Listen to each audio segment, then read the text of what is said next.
Hello, my name is Dr. Loretta Ciraldo, board-certified dermatologist and author of 6 Weeks to Sensational Skin.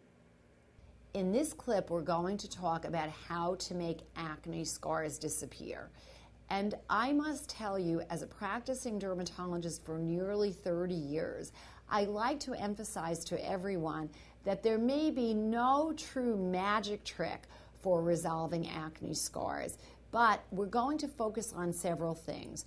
First of all, if you have the recent onset of a bad acne lesion, which has now just resolved and you're concerned about a scar, the number one piece of advice I must give you is avoid sun exposure and please put on sunscreen every single day. This will help your skin to calm down any of the residual inflammation from the acne that could be leading to the acne scar.